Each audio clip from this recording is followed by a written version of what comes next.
Yeah, yeah, yeah, yeah, yeah, yeah, yeah, yeah. Oh. Yeah, yeah, yeah, yeah, yeah, yeah, yeah, yeah. Faith without works is dead. I don't wanna die so soon.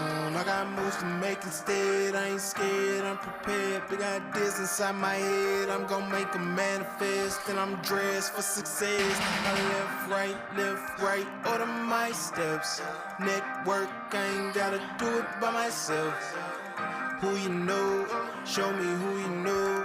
Better let them know we bout to blow. It's time to go, go, go.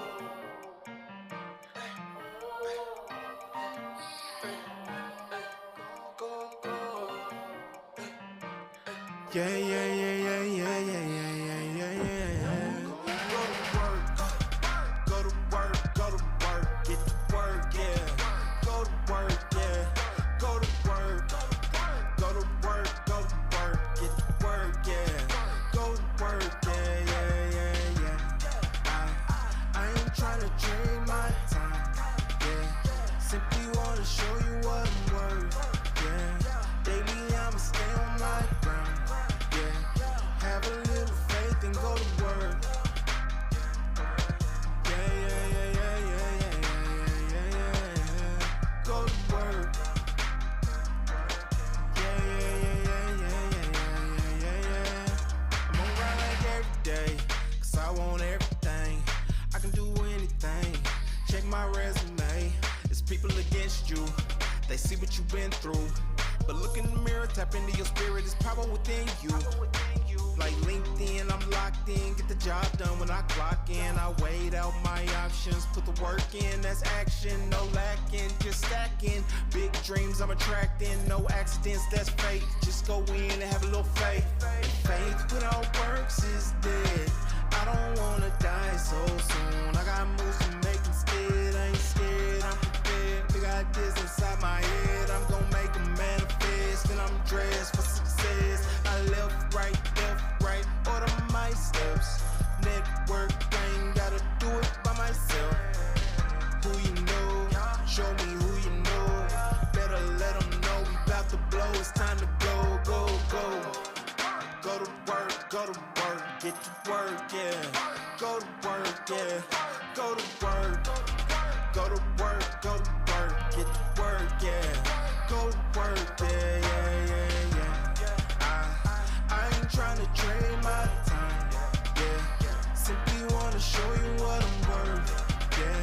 Daily I'ma stay on my grind, yeah. Have a little faith and go to work. Yeah, yeah, yeah, yeah, yeah, yeah, yeah, yeah. Go to work. Yeah, yeah, yeah, yeah, yeah, yeah, yeah, yeah.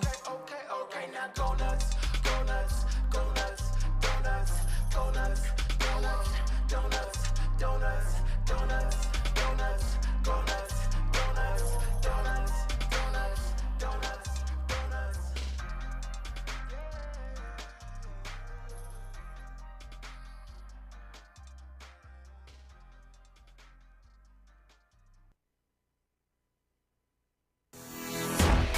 Hey there, I'm Trevor Houston, the creator of the Who You Know Summit, and I'd like to welcome you to the Who You Know Job Networking Show. On our program, we'd like to show you a job search like you've never seen. Everything from getting noticed by employers, how to properly format your resume, and how to network effectively using LinkedIn to drive recruiters to your profile. We even take suggestions from our amazing community. So if you want to learn all things job search, go ahead and subscribe now. Focus! It's all about the job search. So if you want to learn how to land that next success, you heard them. All you got to do is subscribe and ring that bell so you don't miss out on a thing.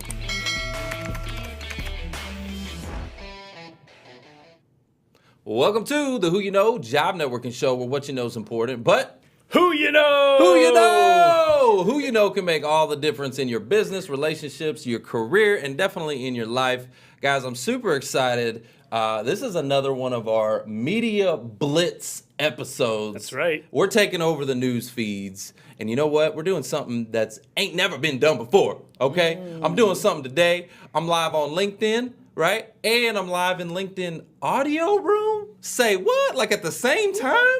Yeah. Ain't never been done. Ain't never been done. Listen, so we're trying to break LinkedIn, all right? We're live in 2 places at the same time. That's pretty cool. And we're going to test some things today. We're going to see how it works.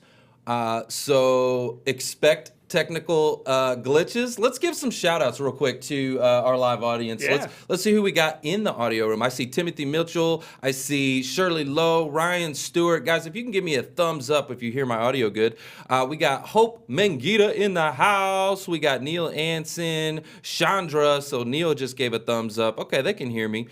John D, David Ball. That's what I'm talking about. Amanda Banks. That's what I'm talking about. I appreciate you guys being here. Yeah. And in the video stream, we got Neil Anson as well. He's on both. We got John Ballard. Hey, John. Krista Kirshner. Great to see you as always. And Melody Drew. Melody. Welcome, Melody. So here's what we're going to try to do today. We're trying to accomplish something pretty cool. Okay, so think about this. Like, for everybody in the audio audience, in LinkedIn Audio, we're going to attempt to bring you in to the stage if you want to ask a question at some point.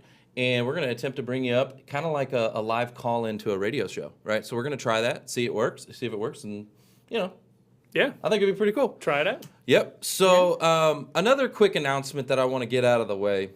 I totally dropped the ball today. Well, I didn't really drop the ball. The summit, the Career Transition Summit, we had it scheduled for today. Everybody that was scheduled for that, I just want to extend my apologies and thank you for your patience. Webinar Jam is a tool that I use, and it totally crashed and burned today. And I was just like, oh my gosh, I got this big group waiting for me, and I was trying, and it just wasn't working, guys. So I did figure out the issue, and we are working through those technical difficulties as we speak, and I'm planning to have that summit scheduled for this Friday, this upcoming Friday at 3 p.m. So I will get the notifications out to everybody. But I just want to extend my dearest apologies because it weighs on me when I feel like I'm wasting people's time. You know what I mean? People are waiting for me and stuff like that, and that just bothers me so stinking much. So I want you guys all to know that, and I got something special planned for you on Friday for everybody that was there waiting for me. Special. I got something special. We always like to kick this thing off with a prayer for the audience. So if everybody can bow your heads with me, let's go to the Lord. Dear Lord, thank you so much for this day. Yes. And I'm going to ask you to do me a solid. Okay, Lord, I need you to restore my patience. Yes. Something that I struggle with is patience.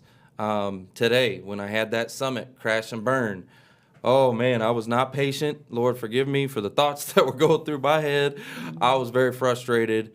And just help restore my patience and help to restore the job seekers and the people that are, going through these transitions. I know that they're going through that as well. They don't know what's in front of them. They don't know what to expect. But just have faith that you got it, that you're going to take care of it and restore our patience, Lord. In Jesus' name we ask. In Jesus' name. Amen. Amen. You bring up a good point, which is, we never want to disappoint people, right? But at the same time, this is a ministry for us, and we're trying to, channel God's work through us. And if we're not able to show up, then, we're not. It's not letting us down, right? Necessarily, it's letting Him down, right? 100%. I was on that thing, and I was just so frustrated. Oh my gosh, you don't even know. But luckily, I have changed. This show, just being here, has changed my energy and shifted into a more positive place because I was really like, today sucks. One of those days.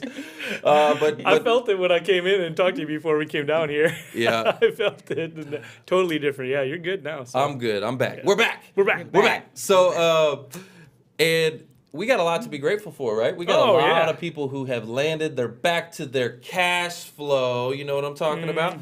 So, Mark, who do we have that has landed a career opportunity and is back to their cash flow? Who do we got? Well, first and foremost, everybody get your money guns ready. Fanny, if you want to get your money gun ready, Let's I go. got some announcements. We got Landis. We got Travis Weathersby. Let's Congratulations, go. Travis. Nathan Welsh. Michael Koshgarian, All my money gone Eric already. Kitten. Deborah let's go. Madal. Hey, congratulations to Yes. all of you, and plenty more too in the comments or in the description. So, as always, make sure that you connect with these folks, find out how they got landed, what worked for them. That can also work for you. And also, importantly, find out they just got hired. The company is hiring. So find out if they have a position for you. Absolutely, and make sure you pay it forward, right? We love that. So before we introduce our first guest today, I'm super excited. Well, I'd like to do this. I'm going to introduce her, and then what I think we talked about, right? We're going to do a little test. Is that okay with you? Yes, I want to it's see if fine. we can test it real quick to see if we can get somebody from the audience on LinkedIn Audio to come into the show. But I do want to introduce our first guest, Fanny Minnitt, who is a television producer, a speaker, an action coach. And she's actually one of our VIP sponsors of this event. So we just really appreciate you being here. Thank you you. so much. Thanks you, for Fanny. having me. Absolutely. And we're going to dive into your story here in just a moment. We're going to get into all the impact that you're making across the world. But I want to see if we can get a quick test from the audience. If there's anyone in the audience in the LinkedIn audio room that would like to, we're going to do a quick test. Okay, this is the first time ever been done. So I want you to raise your hand if you'd like to be part of the show right now. We're going to test something out. I got Philip Austin, I got David Ball, I got John, I got Jim Young. Just raise your hand if you want to come. Oh, Neil Anson, love it. So Neil Anson has raised his hand, and if I can get Ziggy to pull him up, there we go. Love that. And Neil, are you with us? I am here. Good afternoon. Oh, we did it. Eureka! We did it. Neil, what's up, my man? Just, got my Topo Chico and just waiting for some mic drop moments. Yes, Oh, yeah. let's go. Well, hey, this was a mic drop moment right here. Yes, Let's it go. was. Man, I'm gonna throw one out for you, Neil. We appreciate you. Mic drop, mic drop.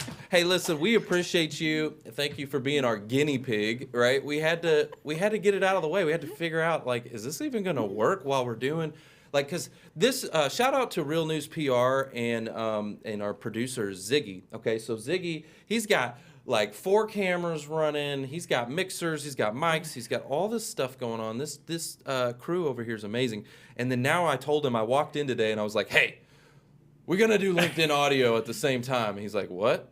I'm like, so let's just figure it out. So shout out to our producer because he figured it out. And Neil, thank you so much for being with us. We appreciate you. Okay, cool. So now we got that out of the way. Let's just dive in. Fanny, again, thank you so much for being here. I want to know, tell me your story, how you became a television superstar yourself. You're on the TV, okay, doing all this stuff, making big impact and really helping and serving people, right? You're not on there doing TikTok dances. You're up there making real impact. So I want to know, like, how did you get to where you're at now? Okay. Well, I'm a veteran, and I was in education, a teacher. I taught business for 3 years, and then an administrator. And God said, move. Holy Spirit said, move. Fast forward that story, moved to Dallas.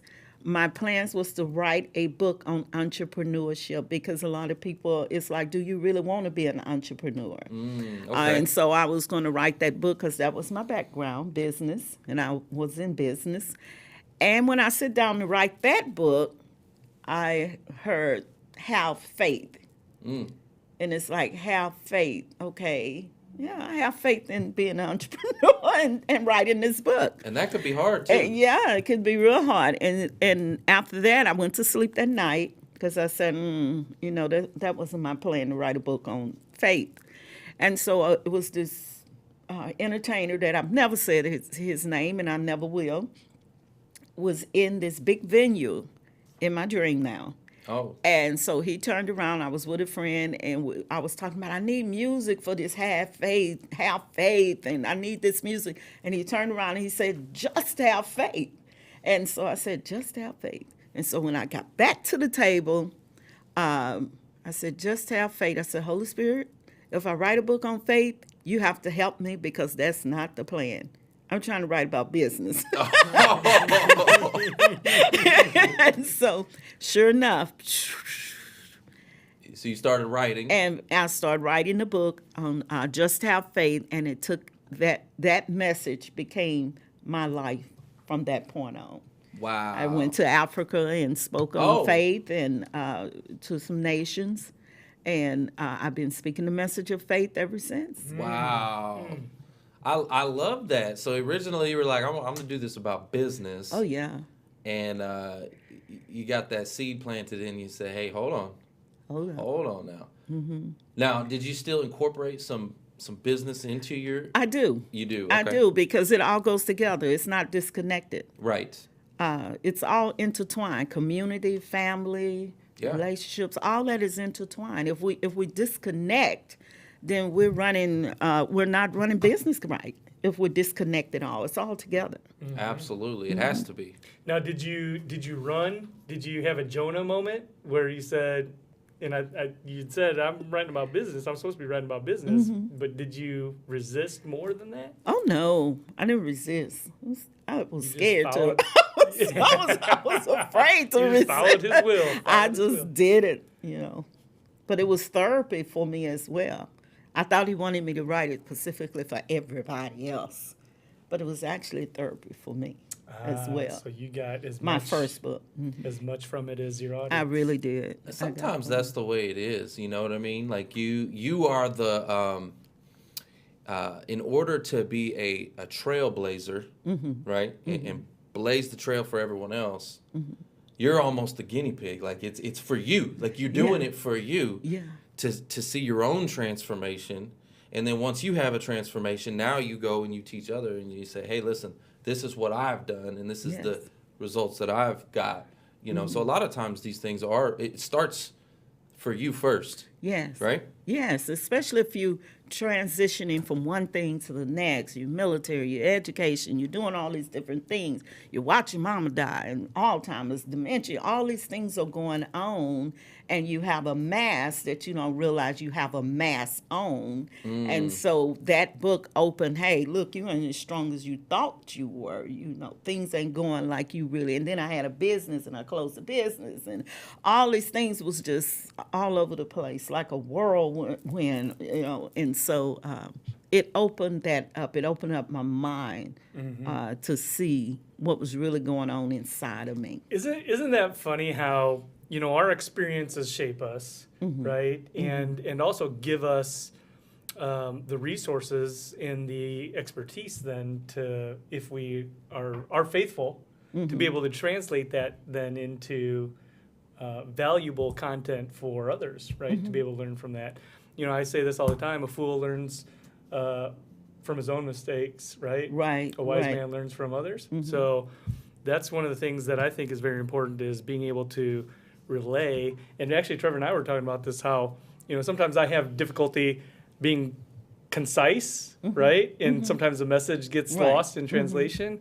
But I think that if you're able to take that, package it up, and share it in a book, a podcast, a show, man, the impact that you can make. Yes, and here's the deal: if you don't identify what's going on inside of you, you're going to going from place to place, trying to get this job, that job, starting this business, that business, because you haven't really identified who you are.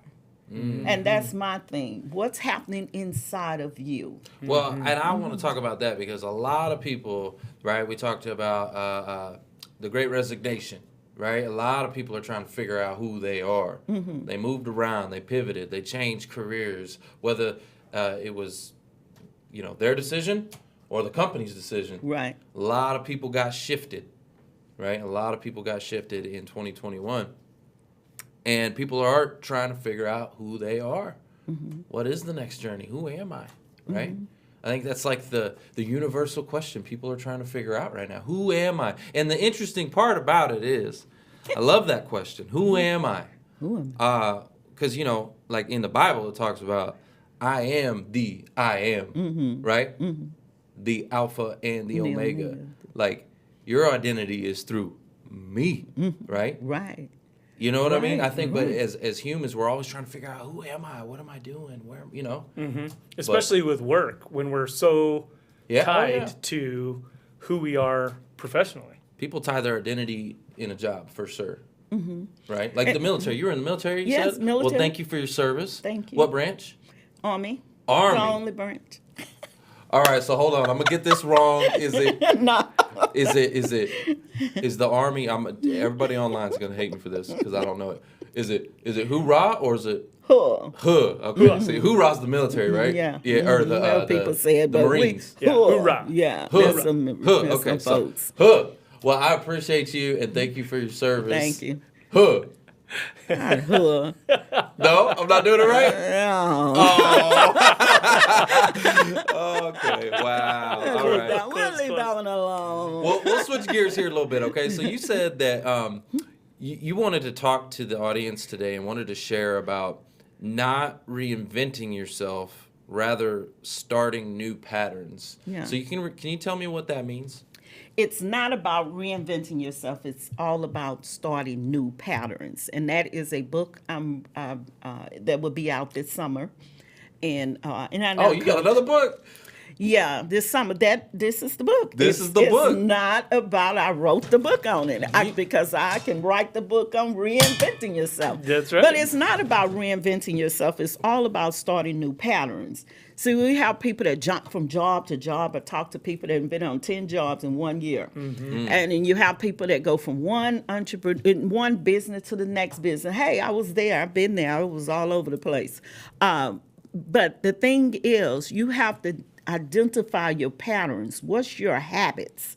How do you go by life? Do you start and stop things?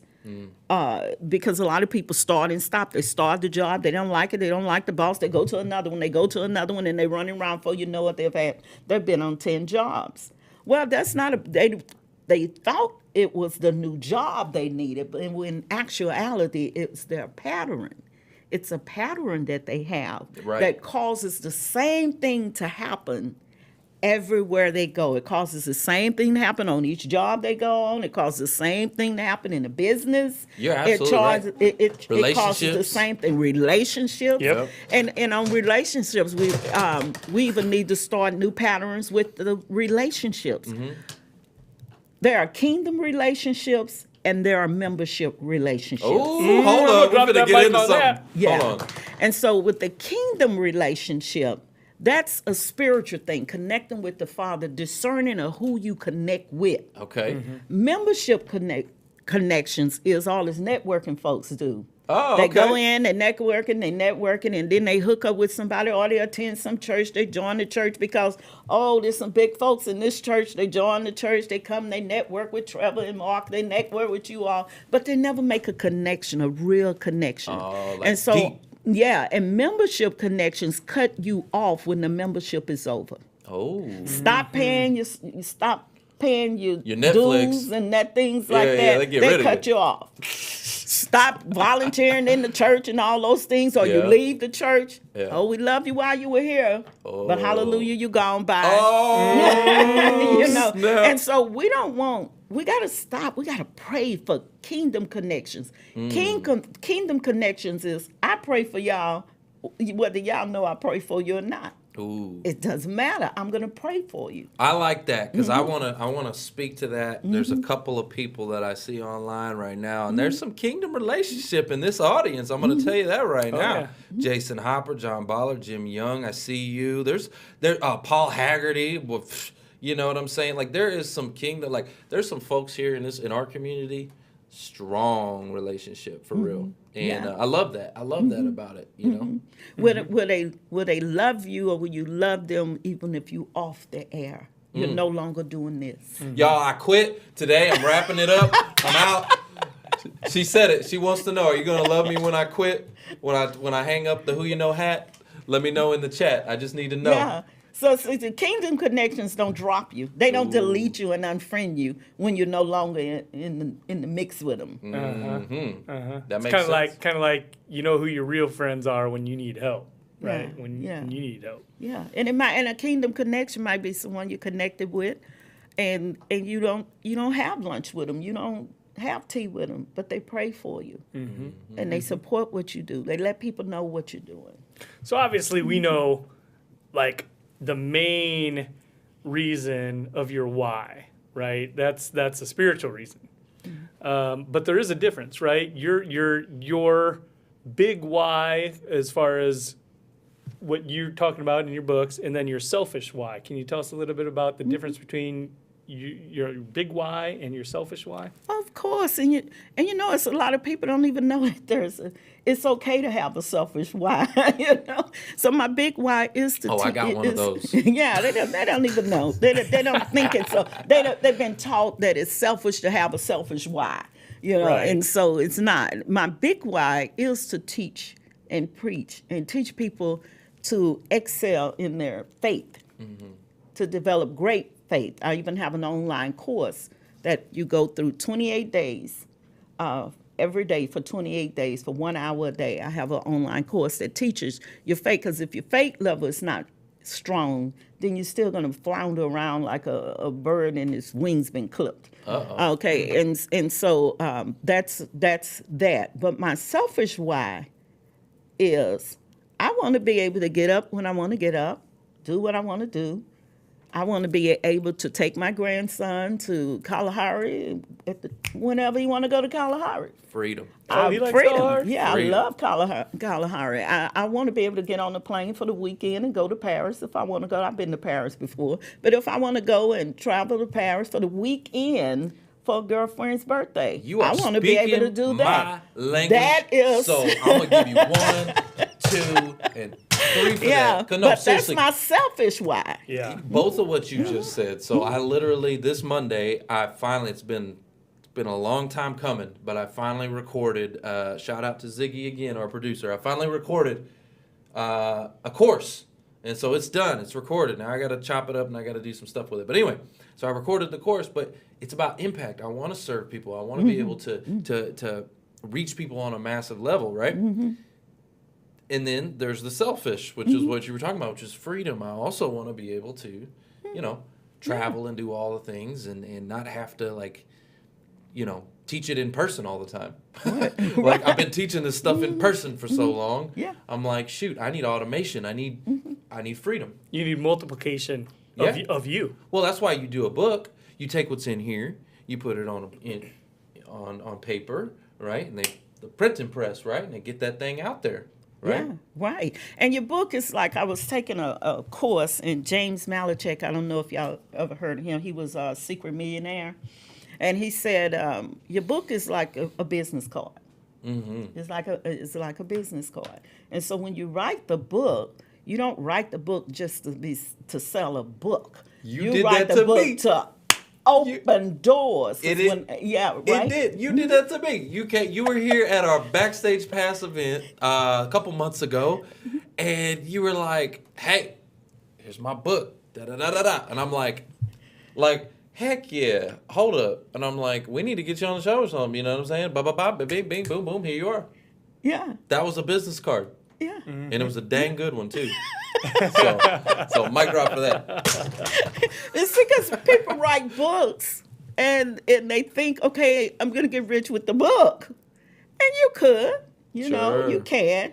But your book really is your open for speaking engagements and for Yes. big ticket items to sit here with you guys, right? Because To make had I impact. came to the event that you all had and I just said, hey, how you doing? I have a book. I wrote a book. It might not have had that effect that, hey, I have a book for you. It You know, definitely opens doors for sure. That was Oh, a yeah. reason why. I mean, I wanted to give you a gift. Of course, I wanted to give gifts. I don't think I gave you one. I have to get you one because you were talking. Mark didn't get a book. But y'all names are in my upcoming book, in my acknowledgments. Yeah. Yeah. Well, say what? I'm gonna support you, so I'm gonna Yeah. buy a book. Yeah, I'm gonna buy but a y'all book. name in my acknowledgments because Don't use this money. It ain't gonna get you Yeah, nowhere. yeah. I was gonna say, don't you- want you- this money. I want the take real 100? money. You get no books with this money. None of that. But yeah, even when you're job hunting, a lot of times people go job hunting because I did the same when I first started, and they go through the interview and They waiting for a call. But what creative things are you doing to get that person to remember who you are? Because they have hundreds of people coming through. They're dealing with so much. How do people say, well, how do you stand out? Well, you do something that made you stand out, right? I love it. You write the thank you card, or you write the letter, or you do those things when you job hunting. I love it. So here's what we're going to do now. I want to go to the audience, and I want to see if anybody in the audience has a question for Fanny, or maybe something that you've learned here today. All you have to do is just simply raise your hand, and I'll have our producer pull you up on stage, and you can ask your question. While we are doing that, though, you also have your faith. You talked about your Faith Accelerator Masterclass. Mm-hmm. Can you tell me more about like what's in that? So Faith Accelerator, and like I'm thinking like, okay, what could be in this course? Can you tell us more about what's in that course? Yes, it's 4 modules, and the first module is to rapid reboot your faith. Because people talk about faith, but what is it? And then everyday faith. Are you living every day by faith, even in the small things? Like, did I pray before I came here, believing that everything's going to be okay when I get here? Everyday faith. What are you doing with your everyday faith? And then I have discovered the faith in you. What is you truly believe? Not what I believe, what you believe, but what is it you truly believe about faith? In the beginning, God created the heavens and the earth. Do you really believe that?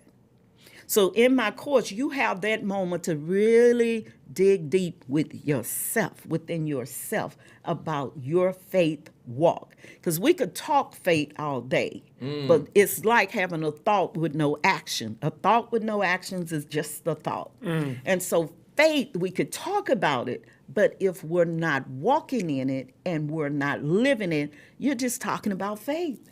Well, that's what I was going to ask you. So I have a question right here. So when it comes to goal setting, right? And we were just talking about faith, but what about goal setting? Tell us some ways that you're not just talk about it, right? But you walk about it, right? Right. You walk the walk and talk the talk. How do we do that? Real simple. When you have a goal is just a goal if you don't have a strategic plan to implement that goal.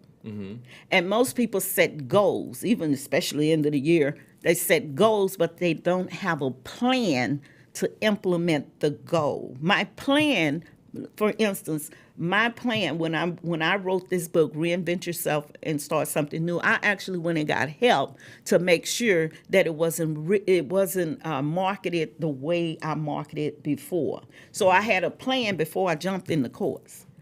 My plan is to do it different than I've done it before. That's my plan. So why do I want to do it different? Because this didn't work, this worked, this didn't work, but this worked. So I want all these pieces to work. How do I get them to work? And sometimes you might need a person like me who's a coach, an action coach, to help you work that goal out. Because that goal, you need to have a strategic plan with the goal. Even when you're looking for a job, have a plan. Don't just go look for any kind of job. What's your plan? What is it you really want to do? Right? And break it down into actionable items, right? Because that's the other thing. And measurable items. Because if you can't measure what you're doing, you're just doing. Again, you're just floundering. Audience get sick and tired of floundering. Well, what do you think about, so are you familiar with Grant Cardone? No, I'm not. Not familiar. Okay. So Grant Cardone talks about the 10X rule. And he talks about goals that are so audacious, so big, right? That you're shooting for the moon, or you're shooting for Mars, but you'll hit the moon, right? If it's so big. And then I've also heard other people talk about make it measurable, make your goals something that's attainable so that you get that win, right? And you feel that win and you can continue to have those wins. What are your thoughts on that? Because I've heard 2 different perspectives. My thoughts on that is make it as big as you want it to be, big as you see it, and have a strategic plan to make it happen. Never minimize your what Ooh, God yeah, puts let's in go. your mind. You don't minimize life. I'm so sick and tired of people minimizing life. When I say measurable, that means look and see where you're going with it. I start here, now are you moving? That's what I mean. Are you moving? Progress checks. For me to tell you, keep your goals simple, that's not even biblical. We serve a big God. We serve a mighty God. And I can't talk faith and then tell you minimize what you're doing. That's so true. Go for the highest you can go. Fly like an eagle. 10x, baby. Let's go. 10x. Let's go. 10x. But have a plan. See, But have a plan, strategic plan, so you can measure whether or not you're moving. Because Yes. you might be doing something and you're not moving, so right. you need to know if you're moving. So we got a question. I see Felipe. Felipe's in the house. If we can pull him up to the stage, Ziggy, that would be amazing. Felipe, thank you so much for joining our LinkedIn audio room here, and I hope you're enjoying the experience. We've got Fanny Minnitt in the house, and she's just been dropping all the mics. So do you have a specific question for Fanny or anything else we're talking about here today? I do, and thanks, Trevor and Mark. I love this topic, and Fanny, I really enjoyed hearing. And actually, I was watching you, and I had to switch over back to audio to talk to you all when you pulled me up. But I wanted to be able to see you speak. But I love what you said about the goals specifically, and obviously making sure. I always use the SMART goal practice that Gallup practices, it being specific, measurable, actionable, realistic, timely. All the things you all talked about. Yes. But what advice do you have for people to making sure that they get the right goals? Like, it's one thing that once you have a goal, how you're going to have that strategy. But what advice do you have for people to make sure that they pick the right goal that they're passionate about, that's purposeful and meaningful? Any advice on that? Yes. First of all, you have to know what it is you passionate about. What are you passionate about? You can answer me. What are you passionate about? Philippe, you there? Felipe? Felipe? I'm asking. What are you passionate about? So for me, I'm very passionate about helping people find jobs, recruiting, and really helping them find the right culture and the right company. I'm very passionate about that. Okay, so you're very passionate about that. So your goal is to set a plan to get to those people that you are passionate about and do what it is you wanting to do with them. That's your goal, and you just do it. You set that goal. You already know what you want to do. You ask the question that you already have the answer to. You're passionate about helping people and reaching their goals. So now you map out a plan to be able to do that. See, sometimes we make that too complicated, but you already have the answer. Now what you do is sit down and strategize how you're going to help the people that you are passionate about. Have you sit down and implemented a plan yet? For this, yes and no. So I have a plan for a strategy of how I'm going to help people through my coaching side business. But as far as a certain metrics of how many people and my strategy, I haven't built that fully out. And so I definitely need to roll that out. But I love how you simplified it because I think I was overthinking stuff. And I think that's really applicable to any other goal I set, is just asking my question is, what am I passionate about? What drives me to do this? And build off of that. So I love that. And start this way. You're saying a lot of people start with one. Start with one. Make sure you get testimonies from that one after you help them, because you're going to help them. But start with one. Then two. You're very comfortable. You have your strategy mapped out. Then you go to the masses. Boom. This is like a masterclass right up in here. Let's go. Because if you start with too many people, then you might confuse yourself, or you can't handle them. And then that imposter syndrome will start telling you don't know what you're doing. So start small and then build up, and you'll build up in less than 6 months, actually, if you really have your plan mapped out. That's great advice, and it helps, for someone who's slightly ADD from trying to do too many things, stay focused on one thing, do it well, and then once you master that, then go to the next thing. Yeah, one step at a time. Master it one step at a time and don't overthink it. Felipe, Fanny, I really appreciate your advice. thank you Thank so you, much thank for you. your question. We appreciate you being here. You're amazing. And this is awesome. This is like Yeah. a little masterclass going on here. I think that's super cool. Guys, we got to go to a real quick commercial break, but don't go anywhere because when we come back, we got more Fanny in the house. We'll be right back.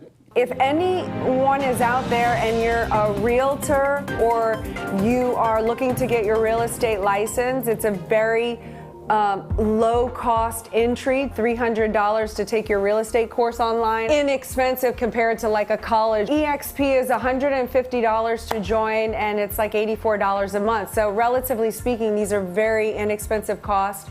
If you are interested in that and you want to work with me as a realtor, I'd love to have you join my team, and you want to hear about the model, then go to join10xempire.com, and I do this opportunity call every Tuesday. Would love to answer your questions and tell you more about what I'm doing. If anyone out there is interested in working with me.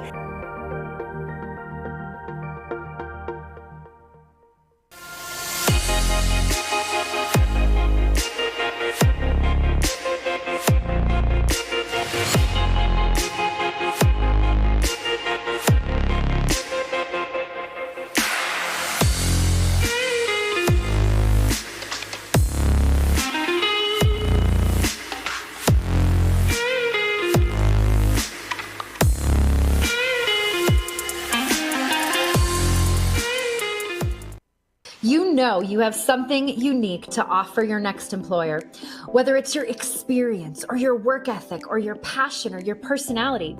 But how do you stand out from the crowd when you're stuck sending plain text emails that lack personality, lack humanity, and worst of all, look like every other email in the inbox? Job seekers just like you are discovering how easy it is to put their humanity back into their communication and back into their job search with BombBomb Video. Visit bombbomb.com to start a free trial today and rehumanize your job search. Welcome back to the Who You Know Job Networking Show, where what you know is important, but Who you know? who you know? Who you know?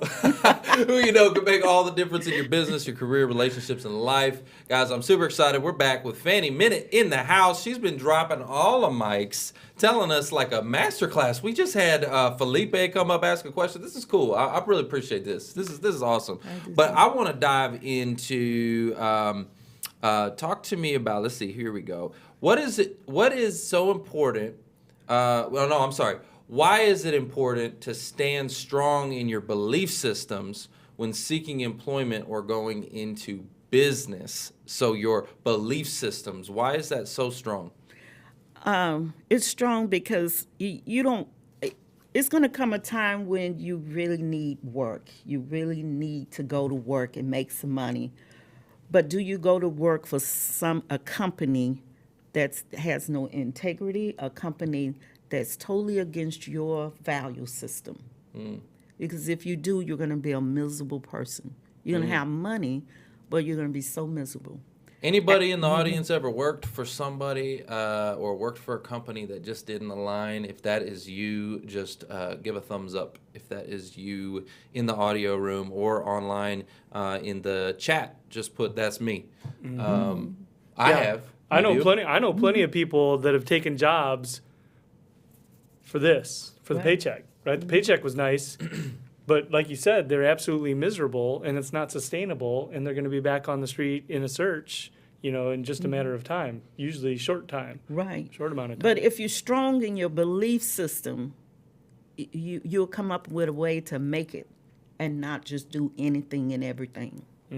I won't even go on the show if they tell me or if they say, you can't mention Jesus, you can't mention your beliefs. I don't go because it's not, it's what's the point? I've almost had to do the opposite of what you just said. There are certain people where I will pretty much let anybody on to the stage, right? If they have something to give, I think it's important. No matter what their belief system is, I will, the table's open. But there's certain people where I've had to tell them like, hey, listen, this is a faith-based show, so you know, kind of watch what you say, because some people got loose mouth. Yeah, right. You know what I'm talking about? Mm-hmm. So, Yeah, I know. but I appreciate that. That's Yeah, integrity. but if you stand on what you believe, let's go back to 2020. I didn't cry one time in 2020. I didn't roll up in a fetal position. It was not, I was out. I said, what's the essential businesses that's open so I could get out this house and go roll around for a minute?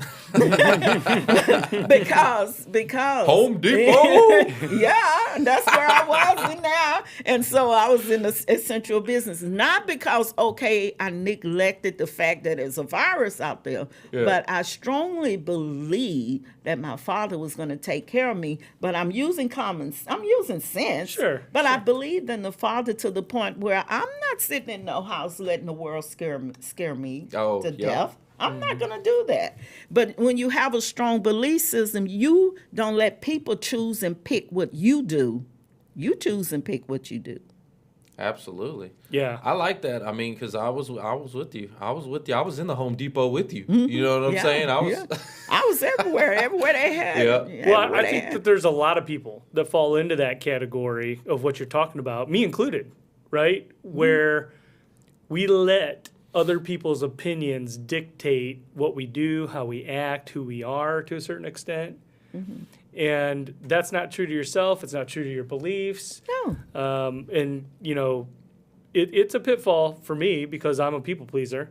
You know, that's what my focus is a lot of times. And, you know, it can be detrimental in your job search, in your relationships. I mean, everything that we're talking about, in your belief system. Yeah. And I respect people. I respect what they believe. If they don't believe what I believe, I respect people.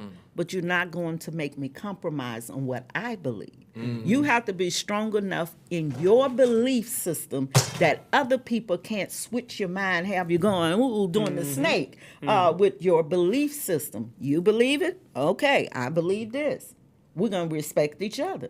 But that's the problem with our society, though, is there's not a whole lot of respect, and there's not, we're not able to have a debate or a conversation anymore. It's like cancel, right? Like you don't believe the way, you don't believe the way I believe. You're dead to me. Like you know what I mean? That's the way. That's the way the world is, and it's so messed up because it's like, wait a minute, hold on, like whatever happened to just being able to have a conversation? And like, so I have a buddy of mine.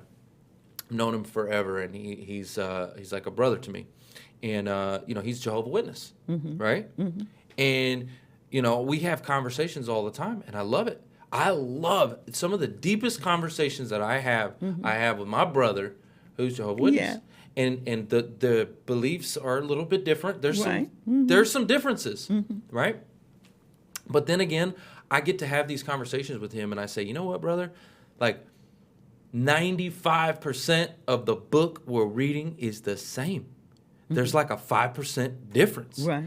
95% of it's the same. We're reading the same scriptures. We're reciting the same scriptures. I'm like, so anyway, so we're able to have this dialect and able to have these healthy conversations. And that's so missing now.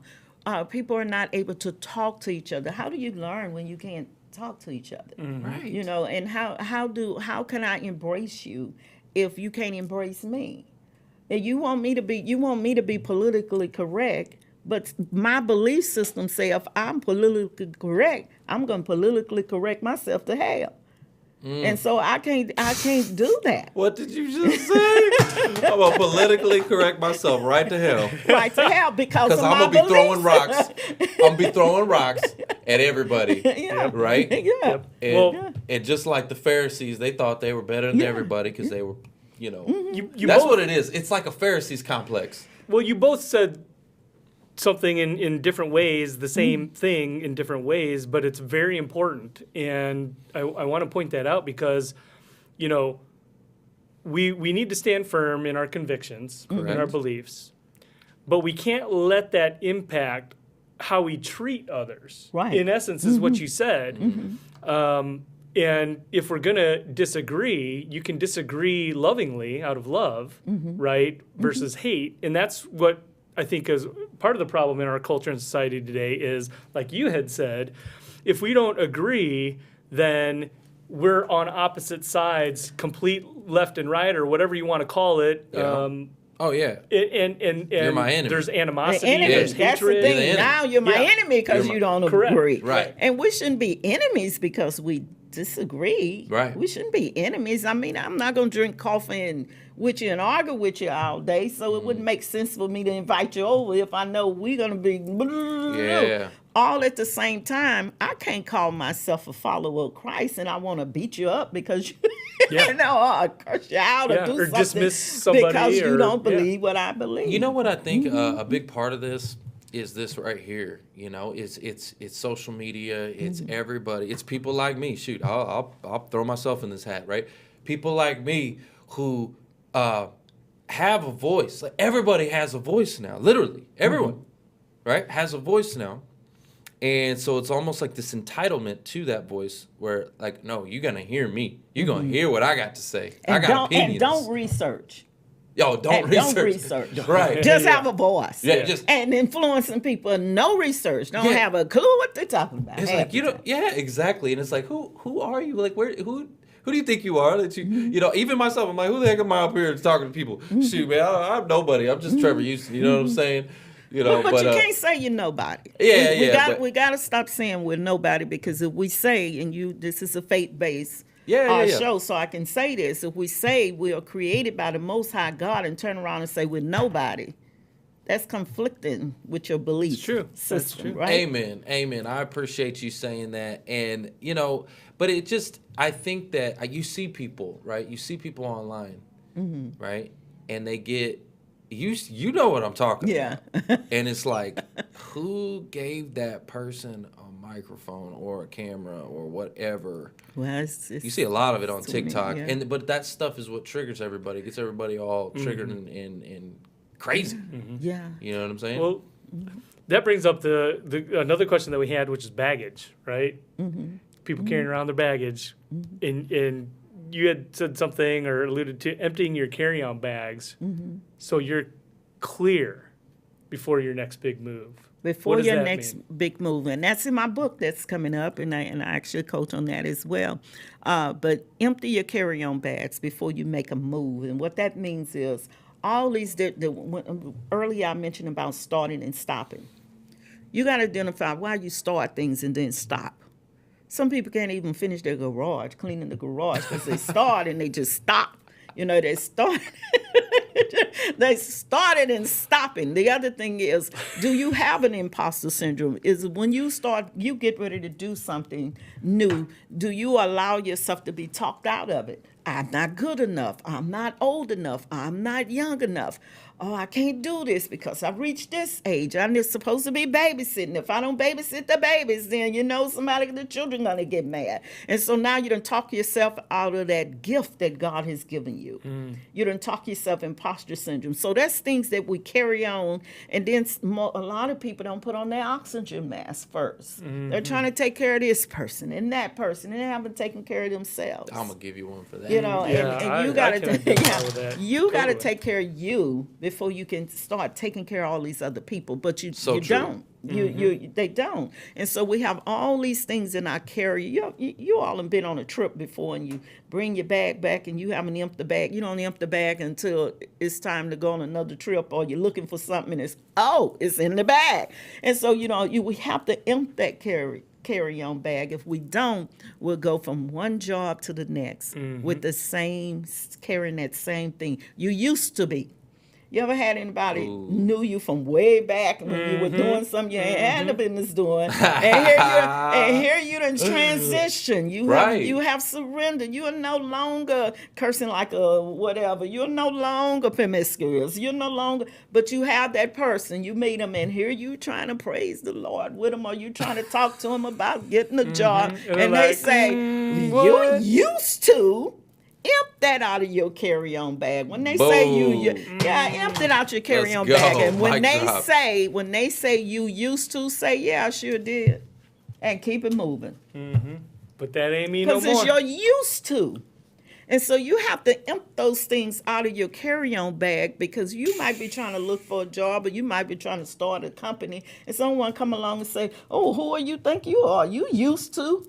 Yeah, I and used then, to. And then now, okay, I see that face. Don't go way back there. Now. Oh, I listen. He started having like some memories or something. But Hey, no. But you know what? All of that used to. You know, think about Moses. Mm-hmm. Moses was a murderer, right? Yeah. Used to till God chose him, picked him up, and said, "Let's go." Right. Yeah, right. I mean, and I think that God does that with a lot of folks. You know, He do.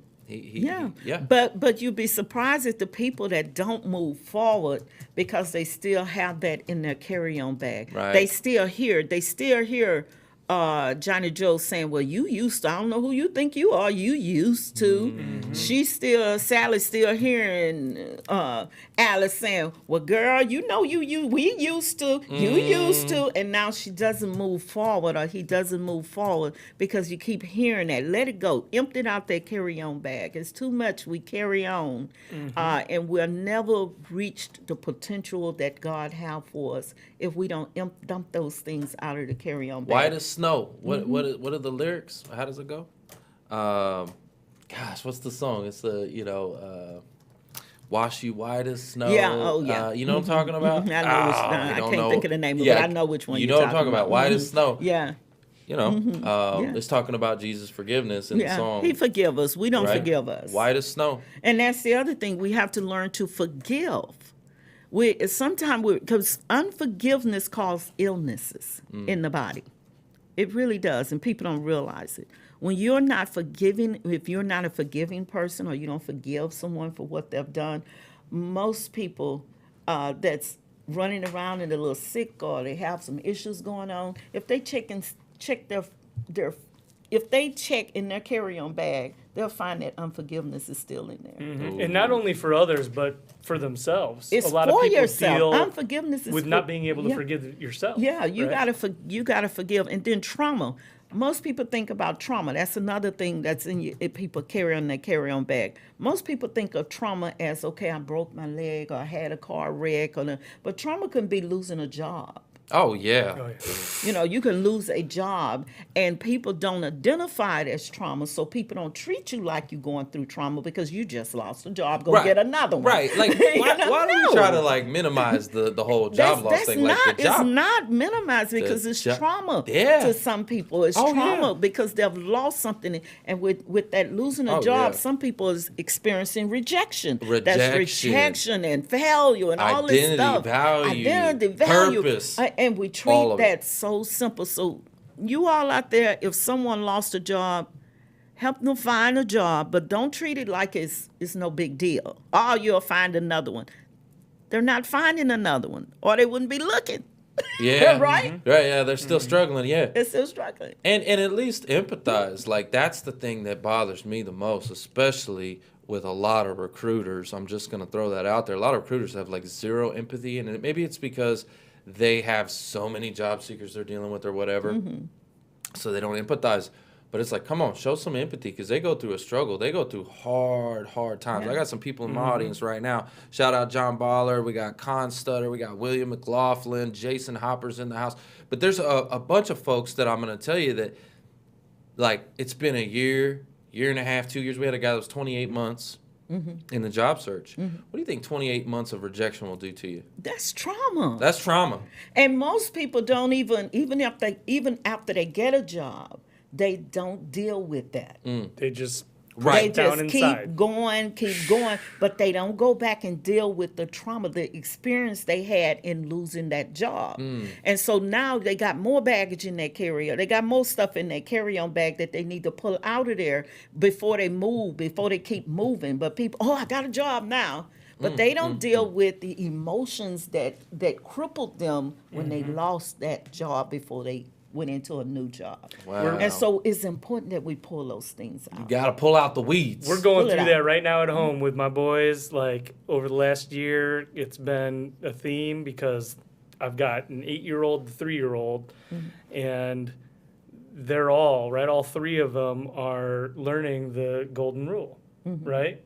And so with the empathy side of the conversation, right, and with recruiters, your example there, a lot of times we don't treat people how we want to be treated, and that's a perfect case in point with like recruiters who aren't empathetic towards people's trials and tribulations that they're going through, because everybody has their own, right? And it isn't personal. The recruiter or somebody in that capacity is not being personal, but to the individual it is personal because they're the only ones walking that because path. they're hurting. Right. They're hurting. Some people have lost jobs. They can't feed their children. They can't.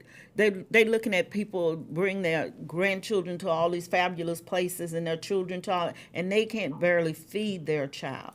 But I find it interesting that those same people, as soon as they need help, and we know like recruiters, what industry has a high turnover rate? Recruiting. We know that those people may be in a job search, and then we always see this. We always see a lot of people that are they're there, they're engaged, they're participating, they're paying it forward when they need help. Right. But that's kingdom business. If you're a recruiter and you operate from a kingdom mindset, you will always be mindful of people. Let's go. Yeah, give me a mic. I love this. All right, so we've got to got to go to the audience real quick, and we've got a giveaway that you want to give away a 30-minute coaching session, right? 30 minutes. I love it because I tell you right now, some of these people can't use it. That's all I'm saying. I love y'all, but y'all could use some of this. Okay, so here's what we're gonna do. How we got the audio room now. Do you want to? That's right. I don't know. How do you want to do the giveaway this time? This is different. What do you think, Mark? Let's ask a question and see if we could get somebody in the audio room to raise their hand and come up. Okay, so if you're watching and you're in the live stream right now, right, and you're actually watching us, you have an opportunity, right? If you want to answer the question, come to the audio room. All right, I want you to come to the audio room. Come over here. So what's a question we can ask the audience, and we'll give this thing away? Mark, what do you think? Let's see. Let's talk about. Let's talk about her military time in the military. Oh yeah. Okay, I like that. So, what branch of the military? Let's see. So we always like to quiz them, see if they're paying attention, they're paying right? attention. So we've got Jim Young is raising his hand. If we could pull Jim Young up to the stage, what branch of the military did Fanny serve? Jim Young, over to you. Jim, are you with us? Oh, Jim, you're in the room. Jim, you're in the room. Oh no. Yeah, he's gone. He gone. Hope he gone. Hope is in the room. She's got her hand raised. Hope's been paying attention. All right, Hope, whenever you're ready. Oh no, Hope's back too. Oh no, what's up? What's going on? Something happening. I've got people in the live video stream. feed. Yep. So okay. Jim is raising his hand again. Jim, if you'll come on up. Jim, how are you? And what branch of the military did Fanny serve? Oh no, it's not working. It's not working. Well, why don't we can try Philip? Philip's raising his Okay, hand. Philip, we're gonna do okay. one more. We're gonna do Philip, and then we'll try David Ball. Philip, oh, by the way, you have to give your computer or your device permission. It will ask you. It should be some kind of prompt, a permission to allow your microphone to work. It sure does. Philip, hear you're me? on the air. Yes, we can hear you, Philip. All right. She's in the Army. Yeah, That's right. There we go. Philip in the house. Philip Austin, man, how are you doing, my friend? I just gotta know, how are you? We are hanging in there, partner.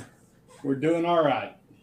Good. I like to hear that. I'm looking at your profile right now. Business owner at Cornerstone Aviation Solutions LLC. Got your plane flying high. I love that. If everybody can do me a big favor, we're gonna do something called reverse follow. Okay, reverse follow. So I want everybody in the audience, everybody tuning in. I want you to actually go follow Philip Austin. Okay, Philip Austin. Go connect with him. Go follow him. Go blow him up because we love you, man. We appreciate you. Philip Austin. All right. So, Philip, you also, congratulations. Let's give you a round of applause. You have won yourself a 30-minute coaching session with the one, the only Fanny Minnitt.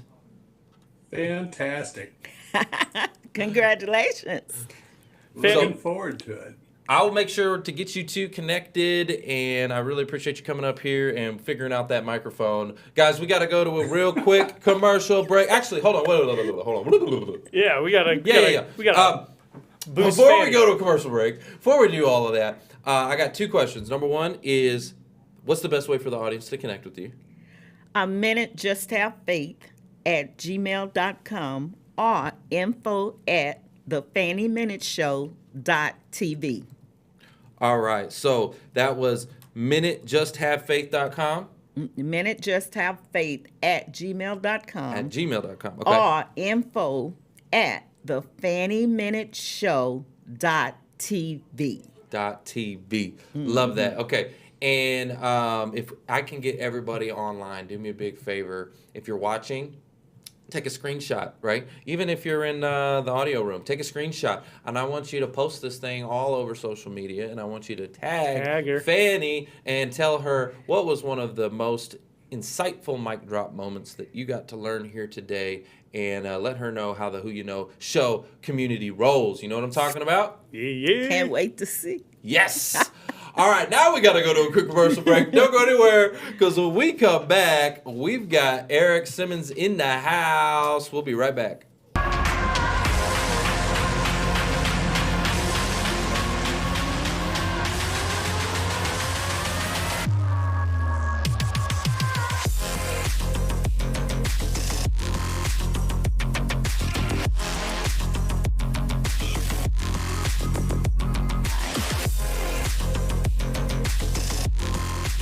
Hey guys, come work for the most innovative company in the world, 10X Incubator. We're launching 10,000, listen to me, 10,000 tech companies in 10 years.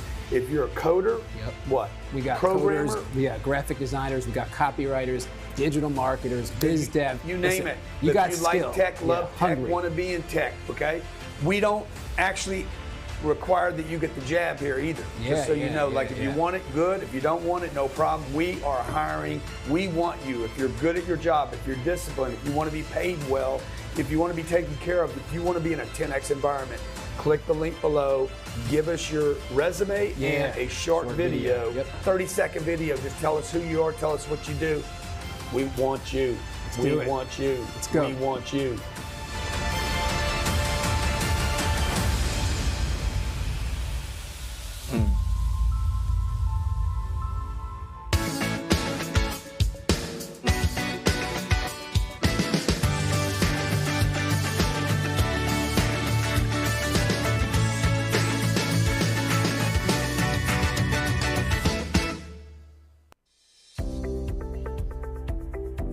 The best careers are those that seem like they were made for you. But how do you know which path to choose? People spend decades trudging from job to job, unhappy and wondering if they'll ever find that perfect fit. WorkWolf leverages big data and data science, creating a powerful new tool that can accurately predict your success in any job, or can validate if you're on the right path. Welcome to WorkWolf's Packfinder. More than 30 million professionals have taken the Packfinder, and companies spend millions of dollars a year using it to assess and select their top candidates. But now, we're able to provide it to all WorkWolf users for free. Your results will accurately predict what job is best for you on a scale from 1 to 5 in over 60 different positions. It's time for you to enjoy a career that's custom-made for you, so you never have to work another day in your life. Take your Packfinder for free today. WorkWolf. Unleash the power of truth. Welcome back to the Who You Know Job Networking Show, where what you know is important, but what? Who you know? Who you know can make all the difference in your business, career, relationships, and life. Guys, what an amazing episode we just had with Fanny. That was phenomenal. And I want to give some quick shout outs to our online audience. I see Philip Austin, Shirley Lowe in the house, Lori Oken, good to see you. Hey, we got Lori. William McLaughlin, Coy Sutter. We got Krista Kirshner. Just love this stuff, guys. So appreciative of you being here. And now what I would like to do is introduce you to our next amazing guest star today. We've got Erik Simins, and he's the CEO of WorkWolf and a VIP sponsor of today's event. So if everybody can give a warm welcome for Erik. Let's go. Welcome, Erik. Hey, guys. Erik, we are so appreciative of you being here, man. And through the whole coordination with your team and all of that, I learned yesterday that you've been a little bit under the weather. So first question I have for you, are you feeling okay today, or how are you feeling? Thanks for asking, man. I'm making it. It's a little bit hot. I'm in my new office that's not quite built yet, so there's no AC or HVAC. It's toasty and I'm not feeling the best, but I didn't want to miss the opportunity to meet with you. It's been a long time coming, man. So thanks for having me on the show. Yeah. Where are you joining us from, Erik? We're in Toronto, and it's not as hot as you guys, but it's a scorcher here this week. It was up to like 38 degrees yesterday, so it's hot.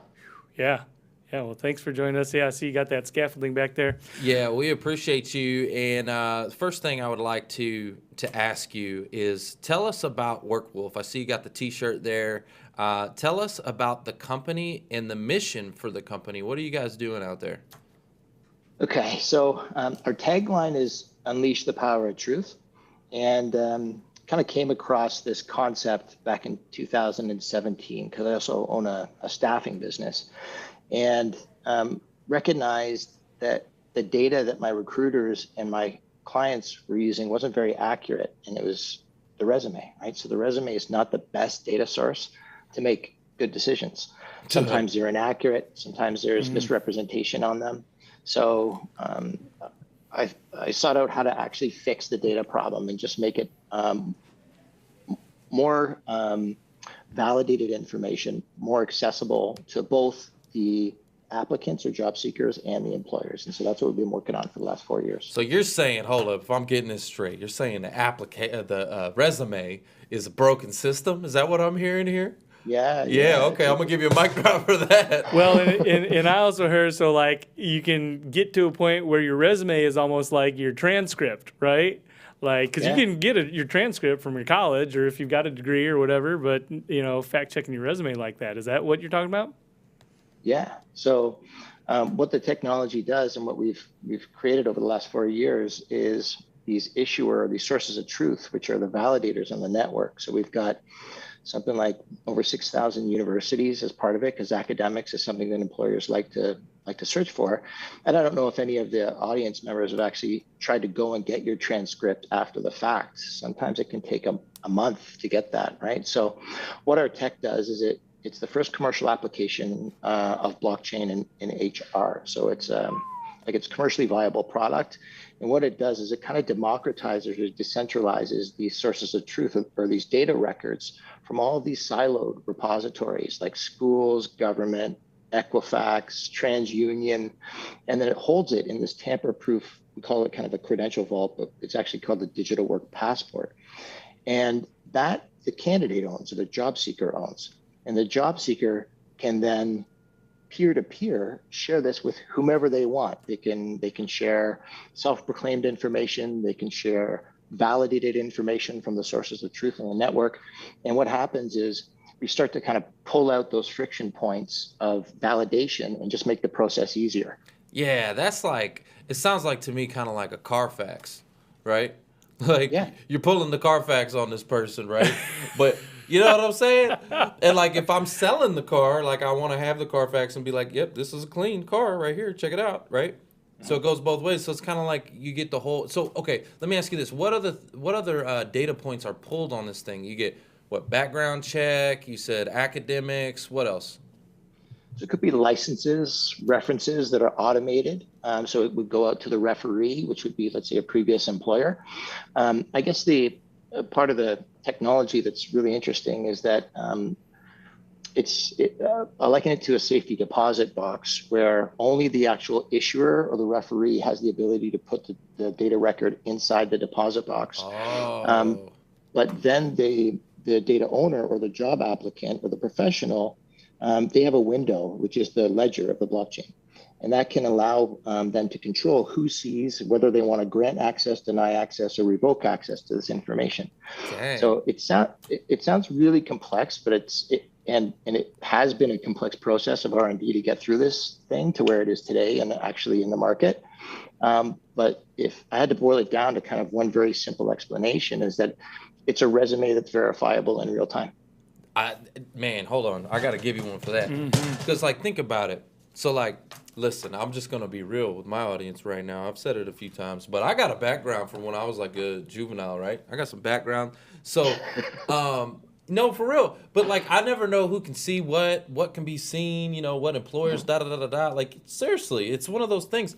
And I know, like, when people are applying for jobs, they always kind of want to know what's the employer seeing on the other side. So this almost gives them that window, like you were talking about, to know what they actually look like. What is that Carfax for? You know what I mean? What does it look like? I got some damage, or have I been wrecked, or what's going on? Yeah, they can see it. Both sides can see it. And I think one of the values is that either the applicant or job seeker can, assist themselves if they're having some challenges in terms of getting seen by an employer. They can kind of validate these things ahead of time and then grant access. Or the employer can issue credits to the job applicant. Maybe when they move along in the process and they're very interested in the applicant, they can just kind of expedite the process. Because right now what happens is the background checking industry doesn't actually get contacted until a job offer. Until the end. And it's the end. It's so backwards. It is. Yeah. So it's a very disruptive technology. It's a change of process, and those are some of the most challenging ones because we're going into a change adverse market, which is HR, right? They're pretty change adverse. Right. So we've had to provide value to all actors in the ecosystem, and that was really difficult too. So in doing that, the beginning intro was about the Pack Finder. So the Pack Finder is a psychometric predictor of performance. And that's something that actually every candidate who applies for a job for an employer who's part of the WorkWolf ecosystem, they get that as part of the application process. And it's an 8-page report. It tells them where their strengths are, how they can channel those strengths in terms of finding the optimal job for best performance and best job satisfaction. And it hits 60 different job functions. And it will rank the candidate in terms of what they really should be pursuing. So if there's ever any doubts, this is really good for people who are just entering the workforce, because sometimes people can spend, I didn't really land on my career in recruitment until I was 30, right? So I spent a lot of time doing a bunch of different things until I realized really what I was meant to do. And I think it can really save people a lot of time if they just go and they take it. It doesn't cost anything, and it just adds, it's actually the first credential within their digital wallet or the digital work passport, and it's free. We don't charge anything to consumers or job seekers. We want to assist them in terms of getting out there and differentiating themselves and I think just making it easier for them to get jobs. I think it's really important because, if you think about what happened, again, we talked about the Great Resignation. Yeah, 2021, 47.4 million people left their job. So they're trying to find something that fulfills them, something that makes them happy, right? So they are, like you were talking about in your 30s or in your before your 30s, you were testing the water, seeing a bunch of stuff and doing a bunch of different things. Well, this tool sounds like could help, kind of like shine some light on some areas that maybe, hey, you haven't even thought about this. This is an area you haven't even really explored or looked at, but this actually over here aligns more with what you say in your assessment, right? Yeah, well, what you're made of. So this is based on literally hundreds of millions of data points and 30 million profiles that have been completed over the last 20 years, right? So it's probably one of the most unique data sets that's proprietary that we utilize to be able to accurately predict somebody's performance based on how they answer these questions. We're not the first, and we won't be the last algorithm for predicting performance or psychometric assessments. But this has been done in 40 different countries over the last 25, 30 years.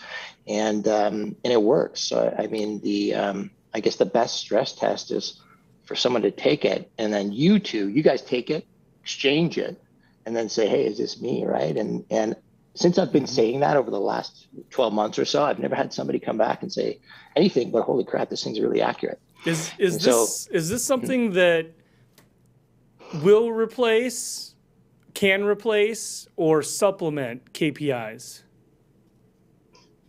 So key performance metrics or indices, I think that this will just really give the individual who takes the assessment or the employer who evaluates the assessment a good indication of where somebody is going to be really good within the organization and where they're going to excel and be happiest.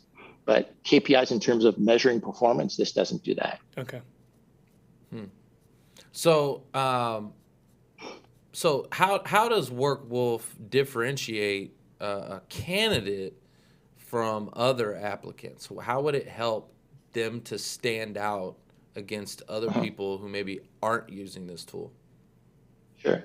I think probably I can give you a couple examples here. And I mentioned earlier that it provides value to all actors in the ecosystem of recruitment, which is the employer, the recruiter, or the HR professional, and the candidate. So and I'm sure the US is very similar to Canada, but in Canada, COVID really kind of shone a light in the cracks in our healthcare system. So we've got, we had a crisis, we had really poorly laid infrastructure, and not enough supply in terms of the practitioners available for work. And a lot of that had to do with the inefficiencies of how to actually deploy these people and incentivize these healthcare practitioners. So how WorkWolf works within the healthcare environment is one of my businesses, Magnus, deploys healthcare practitioners, mostly nurses, all over the country. And one of the issues here with that is that there are strict requirements in terms of these nurses having documentation to designate that they're licensed, that they've done their criminal background check or vulnerable sector check, which is a whole other level. And a lot of the times I've seen with competing agencies is that that don't have the WorkWolf product, is that because there's such a rush and such a demand and such a backlog to get the talent in, things are overlooked, or they say, okay, like, don't worry about it. Like we need 4 people on our critical care unit, like tomorrow. So we'll worry about that later. And it kind of gets brushed aside. So the due diligence that's normal practice or should be normal practice because of the urgency of all this gets dismissed. So with the digital work passport, it's already there, right? So and nurse contractors will stay in contracts anywhere from, let's say, 2 weeks to 6 months. So it's not like your typical 2-year time frame in a normal job, or a 14-month now time frame. So they can carry this digital work passport with them, and as they move from position to position, they have their verification on person and can share access in real time. And so that's really where the value is to the nurse and to the employer as well, so that there's no liability associated with it, and everyone's above board and everyone's done their due diligence that takes literally a few seconds versus a few weeks. How often do you think people, and maybe intentional or unintentional, have inaccuracies in their resumes that this is going to prevent? Very often. So probably, I remember I was raising capital for WorkWolf back in 2019, and I asked how many of the audience thinks that, or what % do you think of resumes have inaccurate data or misleading or misrepresentation? And, some people said, half or 20%, some said 80%. And I'm going to ask, throw it back to you guys. What do you think? Or even throw it out to the audience if you could do a poll. Like, yeah, let's do a poll. Let's do that. Okay, I like that. I like fun stuff. So, okay, let's go to the audience. The question is, how many of you stinking job seekers are out there fudging up your resume? No, I'm just kidding. We love the job seekers. I'm gonna have to take underwater basket weaving off of my resume, I guess. Yeah, how many of y'all are fudging your resume? What percentage do you think job seekers are out there just, messing it up or lying, straight up lying on their resume, stuff like that? How much? Tell us in the chat, and while we wait for that, that's a really good question. I would say, what do you think, Mark? I would say 65%. You think 65? That's pretty high. Yeah. That's a lot of liars. Well, I mean, like I said, intentional or unintentional, I mean, it could just be that they just don't have or remember certain aspects, and so they're just... I think you know what you did. I don't know, man. I think if you're fudging it, you're fudging it. I don't know. Well, like for example, like, you know, if I'm putting, like, as far back as maybe like the military, but even after the military, I'm thinking about some of the jobs that I had, and I don't remember when I started or when I quit and things like that, you know? Yeah, okay, I get you. So you're like, well, I don't really know the answer, so I think it was 92. 92. Right, 92. right. That sounds good, right? Yeah. You don't really verify it. Okay, Yeah, so. I mean, not so much like, oh, yeah, I you know, yeah, I think I have a PhD. I don't know if not like that, but, you know. Well, I would say I'm going to go with 40%. I'm going to go with 40%. I'm going to go lower. I'm going to give job seekers the benefit of the doubt. You got $1? Philip Austin says a lot. I have to admit it, a lot. So I didn't get any percentages in the online chat though, but that's okay. What is the answer? That's 60. 60. Whoa! Hey! Hold up, Mark. This is for Mark. Yeah, Mark gets a double mic drop. Nice. So remember that's not 60% of people are actually not being truthful. It's that the data is not accurate, right? And it doesn't really matter to an employer. Of course, untruthful is really bad, but even inaccurate is really bad. And I'll tell you one little secret that everybody in the audience should know is that if you do miss your record of employment date by more than 30 days on either side, some corporations will look at that and they will do the record of employment check either through Equifax or directly from Work Number or the previous employer. And they have a KPI where they're like, anyone outside that window of the 30 days is an immediate X.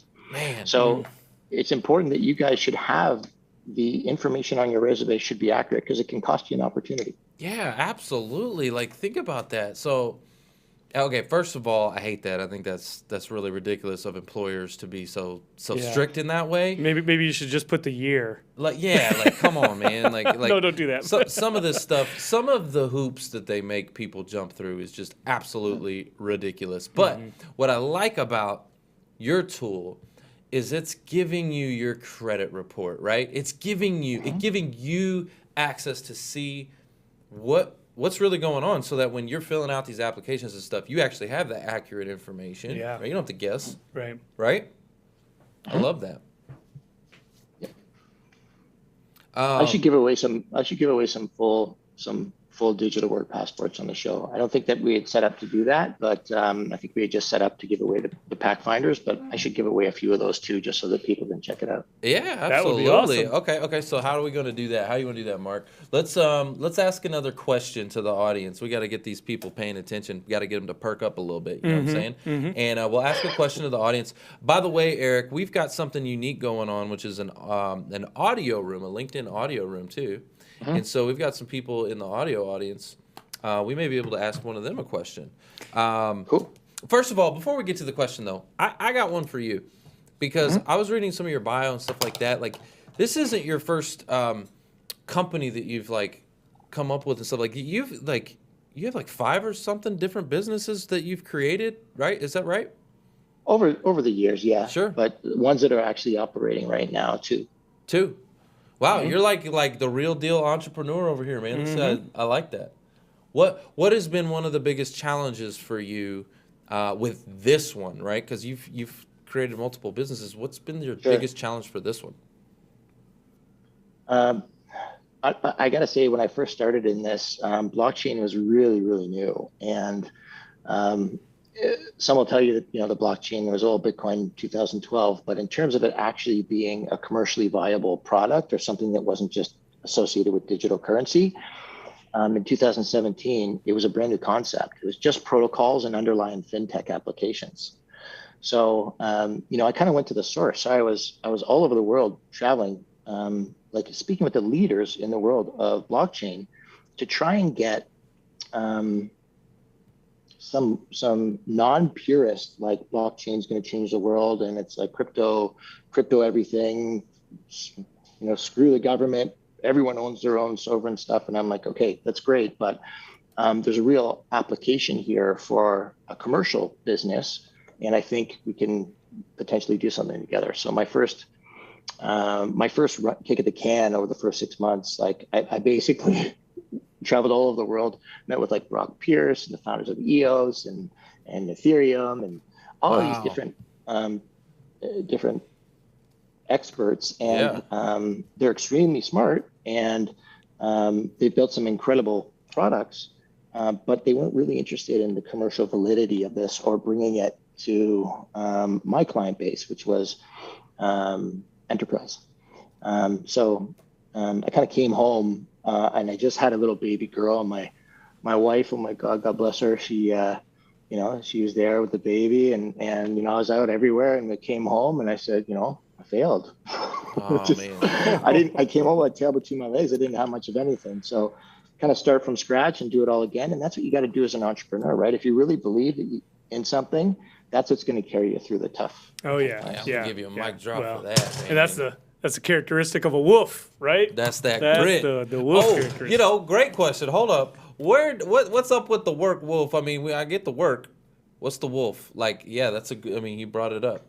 The logo and the wolf. Is that the mindset it takes, the grit it takes to be a job seeker? You gotta be like a wolf? I don't know. I didn't come up with the name. I mean, we had some very interesting partnerships early on, and some really big believers that have been, been supporters right from the start. And Soldier Unlimited, which is a really wicked marketing company, and Brent Farrell, and I got a really interesting story about him if we have some time. Oh, absolutely. We got some time. Yeah. So he was a big believer, and he ended up going to Soldier, which has a venture division, and I think their claim to fame, one of their many claim to fames, because they do marketing for like major corporations like Tag Heuer, and I think they launched Canada Goose, right? And Canada Goose is a, I don't know how many $billion company, but they launched them out of a very, very niche market of being like Arctic explorer scientists, go to the North Pole and like stay there for 6 months in sub-zero temperatures. That's what they built that product line for. And the founder of that company said he knew the owner of, or the son of, and said, we should take this retail, man. It's a really cool product. And that was the beginning of it. So they started Canada Goose. So I don't know if they just have a thing for animals and Canada Goose, WorkWolf, or what. But I also think it has to do with the fact that, in work, you can have an alpha or a beta. You can have, so there's lots of designations in terms of a wolf pack, find your pack finder. So I think that they kind of thought strategically about, hey, how can we make this a strong brand name that people can relate to, but also we can build upon it as the business grows. Love it, love it, love it. So it has to do with all the different animals they got going on over there. They got the zoo over there. All right, what's a question for the audience so we can ask them, Mark, and give away a couple of your, what are they called? They're lock boxes? No. Yeah, basically. So it's a digital work passport, and then digital work passport. I love that. It just sounds cool. Yeah. I want one. Can I get one? You sure can. Yes, I want a digital work passport. Can you create it in a physical form, though? I want to show people, be like, this is my passport. Like, can I do that? Maybe one day. Maybe you know what? I've had discussions with my team about our resume builder. It's been on the docket for like the last year. So that will be coming in terms of us being able to take the public profile that we have now, the digital work passport, which is kind of secure on the platform, but then us pushing those credentials to a formatted resume where we intake the individual's information, and then it ties back to the validated credentials so that we will have the resume of what people actually are familiar with. And then the only difference is that the employer will be able to validate it just by clicking on the claim. And so we're working on that. That would be really cool. I think it would be just really, really interesting. Like, forget all this. Like, this process is so broken. Like, I think it'd be cool to go in there and just be like, boop, right? Yeah. Boop. you already, well, I'm checked, I'm good, I got my clearance, you can see everything you need to know about me. Or they're like, I scan it, and they're like, hey, and they escort me out of the building. Like, Trevor, one more question I have for you before we go to the audience. What do you think employers and recruiters on the hiring side, what do you think they should do differently in this process? Because it's broken. That's why you're doing this. I mean, the system's broken. So what do you think they could do differently to improve it? It's a systemic issue, right? So it's the fact that there's KPIs and metrics that the recruiters need to hit. And right now, the recruiters, and I'm not siding with either side, but I think it's really important that the applicants understand that there's two facets of why a recruiter may not get back to a candidate when they don't get the job. Okay, and one is that there's liability associated with feedback. And depending on the state or country or province that they're in, sometimes it's recommended from leadership to just don't say anything, because it can come back and bite you if it's interpreted the wrong way. And that's not useful, right? That's not beneficial to the candidate, but that's how it is. Second piece is that a recruiter, an internal recruiter in a corporate environment, may be responsible for 20 or 25 job posts, sometimes 30. They're getting 200 applicants on average per job. So you're looking at 6,000 resumes, maybe 600 resumes, like a ridiculous amount, something that not one person can manage. Right. So with our tool and our filtration, so this is really a job seeker focused audience, but our tool leverages the Pathfinder results, and based on benchmarks that the employers create or utilize one of our standard benchmarks, they can filter based on how that individual is going to perform in that job, again, in one click. So they can kind of pull percentage match through that dashboard. So, and then our next phase is the alpha board, right? And so the alpha board will be, we'll have and we're getting about 2,500 new users per month right now. So we just commercialized 6 months ago. So it's still really, really new tech. But as that base grows, and as we get more employers on the system, with the employers creating benchmarks of their performers, then our system will kind of ping each other. And when a new person joins the network, they'll let them know, hey, you're a 95% plus match with this employer's top performing people. Do you want to meet them? Right. And so now what we have is a connection that's non-self-proclaimed, but it's based on innate character traits and belief systems, who you are and how you score against the people and who they are within the organization and your validated credentials. And so it really brings truth to the forefront of the employment market and allows kind of a new standard or a new way to hire. So it's if I can get this thing out there and people can learn about it, I think there's a real shot at this being really improving the market. That's what it is. We got to educate people on this stuff. And you know what? Data, I mean, come on, y'all. Some of these companies know more about us than we know about ourselves. Let's put it that way. You know what I mean? And they can use that. They can use that information, like he's saying, in so many different ways. Man, and this is powerful stuff. I just, as you were talking about that, Eric, man, I just was thinking about this, because a big part of why you interview, right, is your resume tells whether you can do the job or not, and especially if you have validation now with Pathfinder and the tools we're talking about, even better, right?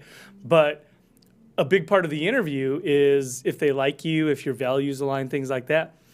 But I just had the thought, and maybe this is a venture for you, Eric, is can you take social media, can you take some of the other big data that's out there and score a value system? Think about that. If you could have a value system score and whether or not it aligns with the company's value systems. I love what you're thinking, man. It's called, so back in the old school, they call it the OGs. Like I was with a room full of nerds and they're calling themselves OGs in blockchain, right? And I'm like, we the OGs in the blockchain. That's Dre and Snoop Dogg. Yeah. Like you guys are not OGs, man. Anyway, so it's something called reputation consensus, and that is something that is definitely a very big a very big problem to solve. There's also ethical issues you need to dig in. You could have hour discussions around that. So it's something that I'm very interested in. I think it's a great idea. I just don't know how to solve that one yet. So right now we're just kind of working with the things that I'm confident that we can solve, and then looking at those bigger issues later on. And I know that there's people working on it. So definitely. Yeah. I just did a interview with Fox News Radio yesterday about a lady that was fired from posting a TikTok video about her salary, and she was fired from a company and stuff like that. And so you're right. They are looking at these things, but can we do some kind of technology that can automate and say, okay, I've looked at all your social media platforms. This person should not work here. And there's a score. There's a score. Like I don't think they're gonna connect well. But at the same time, like as we say all of this, it's a little scary. It is scary because I'm a big advocate for humanizing the job search. Yeah. But at the same time, these are elements in our life now. I mean, you can't get away from technology. You can't. It's never going to go back the way it was. Mm-hmm. We have to try to solve it. And so I do like this, Eric. I think, and that's why I thought, you know what, I would love to have you share it, because I think it is about awareness. Mm-hmm. People need to learn about what this is and how to get the message out there. So, all right, we want to give away a couple of these passports. And Mark, did you think of a question we can ask the audience? Yeah, so he said where he was from. And so rather than the city, let's talk about the territory that he's from. What territory is Erik in? Or just what country? You could put that too. Because we could sit here all day. Let's get the first. How many did you want to give away for your... for the passport? Why don't we do 3? So it's so everybody gets the passport and the Pathfinder psychometric evaluation. They all get that for free. Okay. So that's something everyone's going to get. What I'm going to give them is, let's say, $100 worth of credential credits in their passport, so that they can validate what it is they want to validate. So if they want to say, hey, what's my driver's abstract, or I'm not sure what you guys, motor vehicle record, is that what you call it in the US? Mm-hmm. What's that? What's my criminal record say? What's my credit score? This isn't just kind of like the Borrowwell or the Credit Karma credit score, where it gives you a number that's an indication of where you are. This will give you the full report. What do you owe on this? How much is outstanding? Have there ever been any liens? Full history, right? So I'll give $100 away to, let's say, 3 people, even maybe 5 people. If you spread the word, right? And you just say, hey, man, this is something that's pretty cool. I love that. So our first answer comes back from Philip Austin. He says, Canada, eh? Oh, good one. Yeah, no, that's correct. That's correct. Yeah, that is correct. So congratulations to Philip Austin. He was our first answer that come through, and so we'll give away for the next 3 people that put Canada in the chat, because he already spoiler alert. Or Ontario. That's where I was getting. The province. Yes, the province. I called it territory. I'm sorry, province. He was going in. Yeah. And I also put, Eric, I put the link in the chat for the Pathfinder, okay? Yep. And that's for the entire audience, correct? You bet it is. The Pathfinder, okay, perfect. Yeah. So congrats, Phillips, Austin, and we'll get the other winners very, very soon. Why don't we do this? If everybody in the audience, if you could do me a favor, and while we're waiting on the other answers, if you could take a screenshot, and I want you to post this thing all over social media. All right, we need awareness, right? We need to get the word out. And if anybody has something they would like to share or comment or anything like that, you want to come on the stage, you can raise your hand right now. But otherwise, I'm going to let this man go, because he has. Listen, brother, I see you. I know you're over there struggling. I know you're not feeling well, and I just appreciate you coming and being part of this. And so I also see John Bollard. He says Canada, so we're going to give it to him. Mm-hmm. John, appreciate you. You're going to get you a passport. You know what I'm talking about? And I don't see any questions coming in at the moment, Erik, so I really do appreciate you coming, and I want to give you some extra time and just tell you thank you. I appreciate you. I appreciate you guys too. Thanks. Great show. It's a lot of fun, and I really like what you're doing. So keep doing it, guys. And if I can help you out in any way, just let me know. Absolutely. Thanks so much, Thanks, Erik. Erik. Big round of applause for Erik. Let's go. Guys, that is the show. It's all about who you know.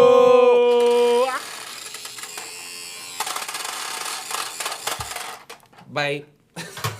Trevor Houston here, and I want to thank you for tuning in to the Who You Know Job Networking Show. We hope you've been inspired, encouraged, educated, and entertained all at the same time. For information on our different events, workshops, partners, or partnership opportunities available, check out whoyouknow.show for more details. And be on the lookout for our new mobile app. You never know how this show can help someone you know.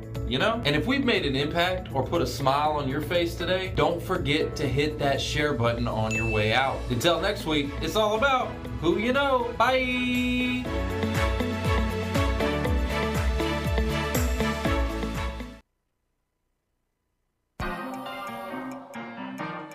Yeah. Oh. Yeah. Faith without works is dead. I don't wanna die so soon. I got moves to make instead. I ain't scared.